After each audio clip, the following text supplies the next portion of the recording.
Have you ever looked up at the stars and just wondered, how did all of this begin?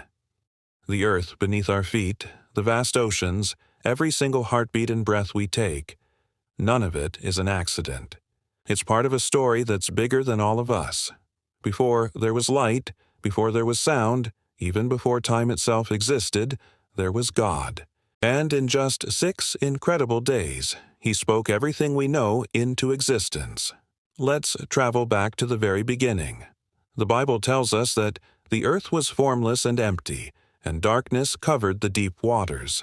Imagine that, a world without shape, filled with a silent, deep darkness.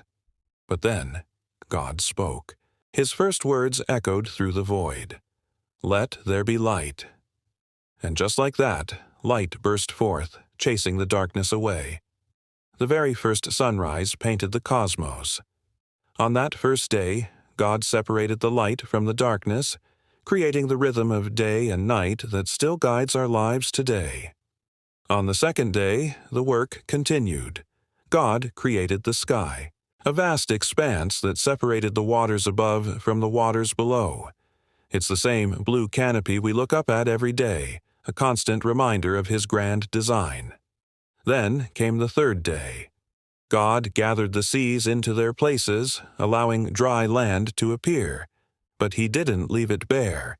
He covered it with lush green grass, vibrant plants, and trees bearing fruit. Every park, every forest, every garden we enjoy today has its roots in this moment. The fourth day was all about the heavens. God placed the sun, the moon, and the stars in the sky. These weren't just for decoration. They were given a purpose, to mark the seasons, the days, and the years. They are the universe's clock, setting the rhythm for life itself. Think about that next time you watch a sunset or gaze at the moon. On the fifth day, life exploded in the air and water.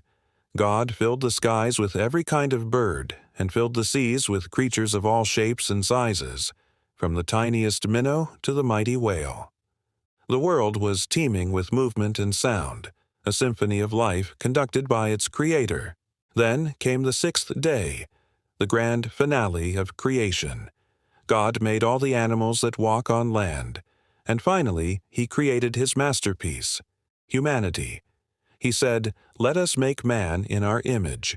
He formed the first man, Adam, from the dust of the ground and breathed His own breath into him, giving him life. But God saw that it wasn't good for man to be alone. So He created Eve from Adam's side, a partner and companion. Together they lived in the Garden of Eden, a perfect paradise where they walked and talked with God face to face. And on the seventh day, God rested. Not because He was tired. He's God, after all. He rested to set an example for us. He showed us that life isn't just about working and doing. It's also about being, about finding balance and peace. It's about taking a moment to appreciate the Creator in the midst of His creation. This incredible story reminds us of something profound. Our lives are not random. You are not a mistake or an accident. You were created with purpose, with intention, and with immense love by the same God who set the stars in the sky. And just as He rested, we're reminded to rest too, to pause, breathe, and remember the One who made us and the reason we're here. Every sunrise is a daily promise that God is still in control, still creating, still sustaining, and still caring for each of us. Let's close with a prayer. Father, thank You for being the Creator of everything. Thank You for bringing order from chaos and light from darkness. Help us always remember that we are fearfully and wonderfully made in Your image. Teach us to slow down and find rest in Your presence, to see the beauty in all that You've made, and to live lives filled with purpose that honors You. In Jesus' name we pray. Amen. Thank you so much for joining me today. If this message resonated with you, please give this video a thumbs up and consider subscribing for more content like this. I'll see you in the next one.